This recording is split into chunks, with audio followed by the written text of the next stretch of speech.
Hello good evening everyone. मैं doctor Swati Sharma English सूत्रा में आप सभी का स्वागत करती हूँ। और आज जो हमारा पेपर 5 चल रहा है उसका थर्ड पार्ट है। 30 क्वेश्चंस आप लोगों को ग्रामर के करवाऊंगी। मगर उससे पहले आप लोगों को जो है मैं आपको पहले ये बता दूं भाई, ये एक स्कोपम प्रैक्टिस बैच है, ये यूपी पीजीटी के लिए है। इसमें 20 टेस्ट पेपर्स हैं, उनके 56 वीडियोज़ हैं। वो कंटेंट में दिखते नहीं हैं। 56 वीडियोज़ हैं, ये मैं आप लोगों को बता देती हूँ क्योंकि हमारे पास क्वेरीज आती है। वैसे तो अगले महीने पेपर है, लेकिन 56 वीडियोज़ कवर करना कोई मुश्किल काम नहीं है। इसमें 56 वीडियोज़ हैं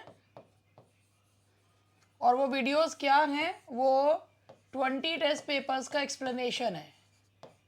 20 टेस्ट पेपर्स हैं इन पीडीएफ फॉर्म में है, उनकी आंसर की भी है और उसके बाद उनका वीडियो सॉल्यूशन भी है। और ये जो है 125 क्वेश्चन है। इसके अलावा 20 टेस्ट के अलावा कुछ ग्रामर के भी इसमें टेस्ट हैं, जो सिर्फ ग्रामर के पेपर हैं। और ये है 1099 का, 1099 रुपये का है। अब बहुत लोगों को लगेगा कि भाई पेपर तो अगले महीने है, तो इतने पैसे कौन खर्च करे। तो कोई बात नहीं, मेरा काम था बताना, मैंने बता दिया।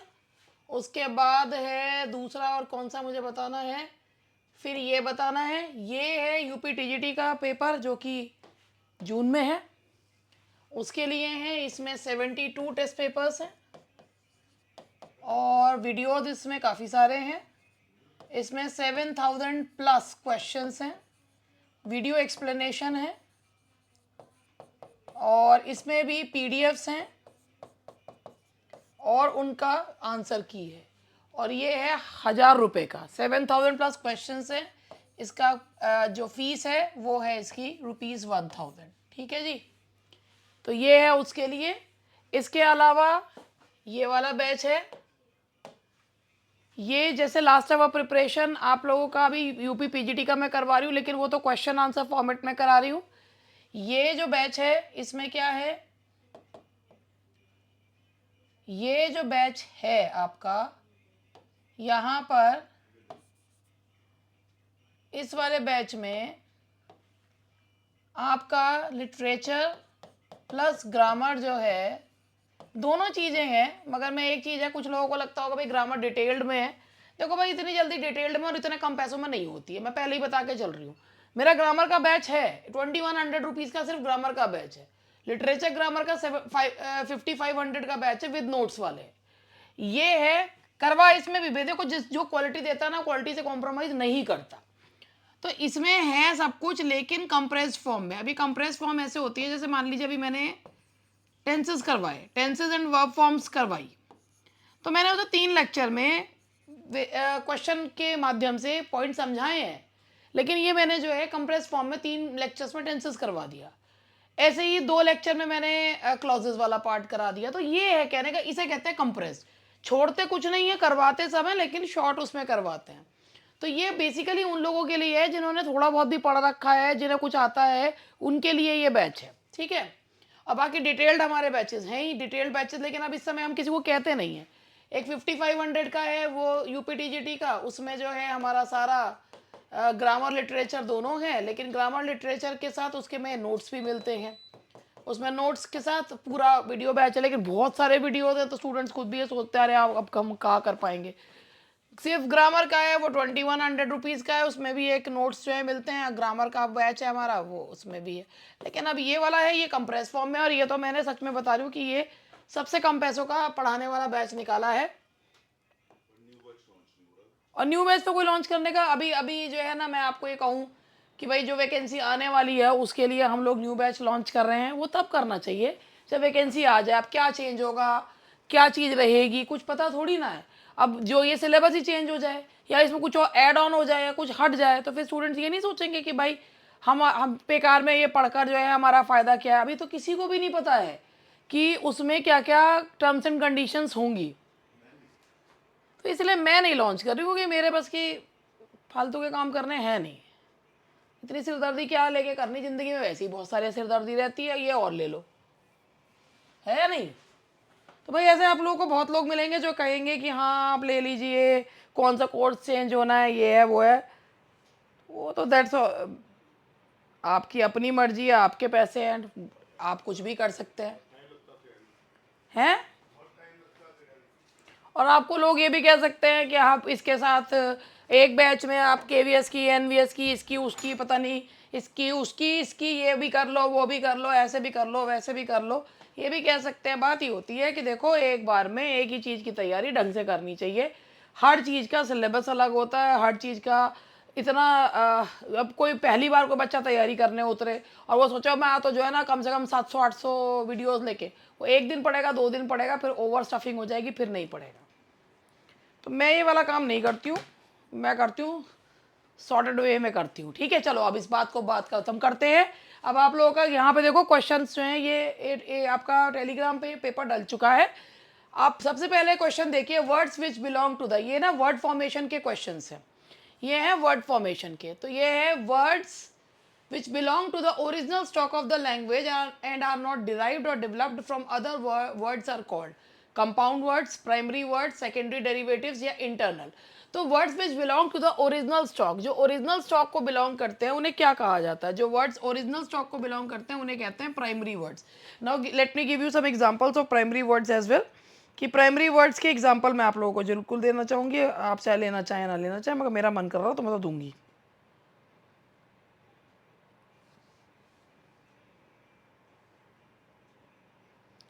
प्राइमरी वर्ड्स के एग्जाम्पल्स, ठीक है ना। तो आप प्राइमरी वर्ड्स को समझिए, words which belong to the original stock of the language. देखो जैसे अगर हम यहाँ पे बोलते हैं कि प्राइमरी वर्ड्स जो होते हैं नाउन एडजेक्टिव, जैसे फैमिली, स्कूल, प्ले, ये जो हैं ये किसी से बनते नहीं है। फैमिली है, स्कूल है, डॉग है, कैट है, ये सारे हमारे प्राइमरी वर्ड्स हैं because they have not been derived और developed from other words, that is why they are called primary words. ठीक है, a word formed by making an internal change in the body of a simple word such as bond from bind is known as, यानी कि जब आप ना simple change जैसे ओ हटा के आई लगा दिया तो उसको क्या बोलते हैं? उस वर्ड को क्या बोला जाता है? Primary derivative, secondary derivative, compound word, prefix derivative, उसे क्या कहते हैं ये आपको मुझे बताना है और मुझे पता है आप बहुत अच्छे से बता भी देंगे। तो उसे क्या कहते हैं? उसे कहा जाता है प्राइमरी डेरिवेटिव। प्राइमरी डेरिवेटिव वो वर्ड्स होते हैं जिसमें क्या करते हैं कि वर्ड्स में ना इंटरनली चेंज कर देते हैं। वर्ड्स में इंटरनली चेंज कर देना उसे that is known as primary derivative. Secondary derivatives primary derivative से कैसे अलग होते हैं? Joining two simple words, changing the internal vowel, an addition to the beginning और the end prefix suffix, changing the part of the speech. देखो primary जो derivatives होते हैं ना, जैसे हमने यहाँ पर प्राइमरी डेरिवेटिव था, अब हमारा जो है अगर हमने यहाँ पर जो हमारा ये पहला वर्ड था क्या था? That was bond from bind था। अब हमने यहाँ बॉन्ड था तो ओ हटा के हमने बाइंड कर दिया, केवल एक इंटरनल वो चेंज करा, तो ये प्राइमरी डेरिवेटिव है।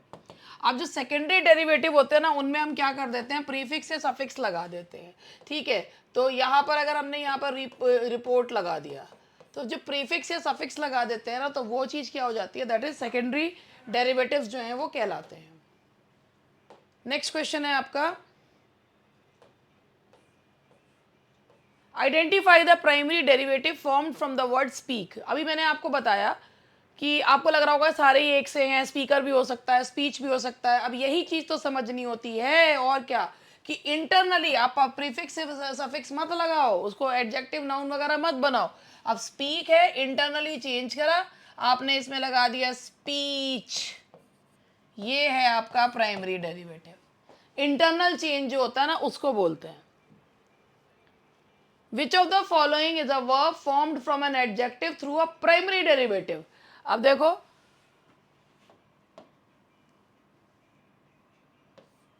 हेल, हेल एंड हार्टी बोलते हैं। अब हेल से हमने बना दिया heal, heal is a verb, hale is an adjective. Primary derivatives में याद रखना, when we make internal changes that is primary derivative, when we add prefix suffix that becomes secondary derivative. The compound noun pickpocket is formed from which pattern? बड़ा मजेदार words होते हैं, बड़े मजेदार question होते हैं। देखो पिक मतलब होता है उठाना, यानी कि वर्ब, और पॉकेट होता है नाउन, तो क्या हो गया, that is verb plus noun. In the compound noun walking stick the first element is, यानी कि वॉकिंग और स्टिक लिया हुआ, स्टिक इज अ नाउन और वॉकिंग उसके पहले आ रहा है, तो वो क्या है, वॉकिंग स्टिक है. और क्या है बताइए, तो फर्स्ट एलिमेंट इज, वैसे तो भाई वॉकिंग स्टिक जो है यहाँ पर ये जेरंड भी हो सकता है, या प्रेजेंट पार्टिसिपल भी हो सकता है, आप सोचिए क्या है.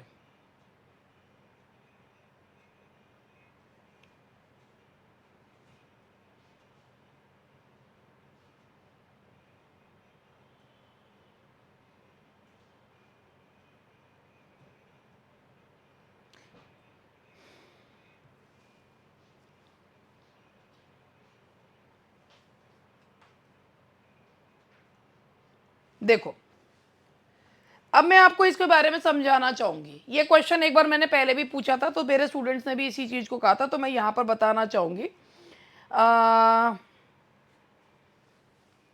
देखिए, ये एक जेरेंड है, ये पार्टिसिपल नहीं है. क्यों नहीं है पार्टिसिपल, इसके बारे में समझिए. स्टिक भले ही नाउन है, ठीक है, अब ये आ रहा है स्टिक है, ये एट्रीब्यूटिव का काम कर रहा है, एट्रीब्यूटिव का काम कर रहा है, यानी कि stick for walking, that is stick for walking, और functioning as an attributive noun, ये एट्रीब्यूटिव नाउन का काम कर रहा है, एट्रीब्यूटिव नाउन का काम कर रहा है. जेरेंड जो होता है वर्बल नाउन होता है, एट्रीब्यूटिव नाउन, क्योंकि इसमें स्टिक अपने आप कोई काम नहीं कर रही, walking stick, stick for walking. तो यहाँ पर क्या है कि अगर आप स्टिक फॉर वॉकिंग लेते हैं तो फॉर एक प्रेपोजिशन है, उसके बाद आ रहा है जेरेंड आ रहा है. तो इसी तरीके से ये एट्रीब्यूटिव नाउन है, ये एडजेक्टिव नहीं है. यहाँ बहुत सारे लोग कंफ्यूज हो जाते हैं कि भाई नाउन के पहले तो एडजेक्टिव आता है, तो ये प्रेजेंट पार्टिसिपल होना चाहिए. नहीं, ये जेरेंड है. क्यों? क्योंकि यहाँ पर स्टिक अपने आप कोई फंक्शन नहीं कर रही है. स्टिक यहाँ पे नाउन है, और उस नाउन को एट्रीब्यूटिव नाउन है, दैट इज वॉकिंग. अगर आप इसे कहोगे तो what is the function of this stick, stick for walking. अब स्टिक नाउन, फॉर जो है वो आपका प्रेपोजिशन, उसके बाद फिर क्या आया, जेरेंड आया. तो stick for walking that is known as, यहाँ पर ये जेरेंड का काम कर रही है. It's a gerund because noun modifying another noun, जैसे shoe shop, noun modifying another noun, noun plus noun है ये. और जैसे स्विमिंग पूल बोलते हैं, तो स्विमिंग पूल में पूल, पूल फॉर स्विमिंग, तो पर्पस बता रहा है, पूल फॉर स्विमिंग. तो वहां पर वो चीज क्या है, वो जेरेंड होती है, वो प्रेजेंट पार्टिसिपल नहीं होता. Are you getting my point? वो प्रेजेंट पार्टिसिपल नहीं है, वो जेरेंड है. क्यों? आप फॉर लगा के देखो, what is the purpose of this particular thing. तो वहां नाउन, अगर आप बोलते हैं शू शॉप, तो दो नाउन्स हैं. अब वो जो शू है और जो शॉप है, भले ही वो उसकी क्वालिटी बता रहा है, लेकिन शॉप फॉर शूज. तो जब आप फॉर लगा के, पर्पस लगा के बता रहे हो ना, तो वो उस चीज का क्या बताता है कि वो उसको एट्रीब्यूट, नाउन नाउन को क्वालिफाई कर रहा है. और जब नाउन नाउन को क्वालिफाई करता है, तो जो आईएनजी वाला पार्ट होता है वो जेरेंड होता है, पार्टिसिपल नहीं होता है. That is why it's a gerund. ठीक है. Identify the formation pattern of the compound adjective heart rending. It is heart rending. तो हार्ट रेंडिंग जो है वो आपको बताना है. अब यहां पर आपका दैट इज, अभी देखो, हार्ट नाउन, कैसा, हार्ट रेंडिंग, दिल दहला देने वाला. तो ये होगा आपका. अब यहां पर पहले इसके ऑप्शन देख लीजिए. Heart rending, heart is noun, और नाउन प्लस दिल दहला, नाउन है, और नाउन के साथ ही क्या है, ये यहां पर है आपका नाउन प्लस पार्टिसिपल. ये आपका प्रेजेंट पार्टिसिपल है. Present participle works as an adjective. The word moth eaten is a compound adjective formed from, compound adjective है, moth is compound adjective है, moth noun, और noun plus क्या हो गया, that is participle. moth noun plus participle. A waylay is an example of a compound verb formed from, way is a noun, lay is a verb, noun plus verb, noun plus verb. In the English prefix be in the word besmear, besmear का मतलब होता है किसी के मुंह पे पोतना, कालिक पोतना, उसकी इमेज खराब करना, दैट्स besmear. तो besmear का जो इसमें बी है, उसका क्या मतलब है, वो नेगेटिव प्रीफिक्स है, वो इंटेंसिव प्रीफिक्स है, वो रिवर्सल ऑफ एक्शन है या लोकेटिव है, तो भैया इसका आंसर होता है इंटेंसिव। इंटेंसिव प्रीफिक्स वो होते हैं जो that are use for emphasis, वो वर्ड के को चेंज करने के लिए यूज नहीं होते हैं, वो एम्फेसिस देने के लिए यूज होते हैं। If you are putting a prefix before the word, if you are putting a prefix and that's be and something, तो वो इंटेंसिव प्रीफिक्स वो होते हैं दैट गिव जो एम्फेसाइज करने के लिए होते हैं, वर्ड का मीनिंग चेंज करने के लिए नहीं होते। Which Latin prefix means around? Which Latin prefix means around?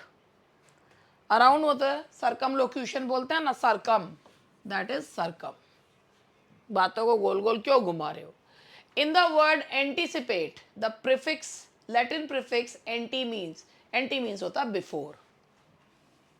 Anticipatory bail बोलते हैं ना, एंटी मीन्स होता है बिफोर।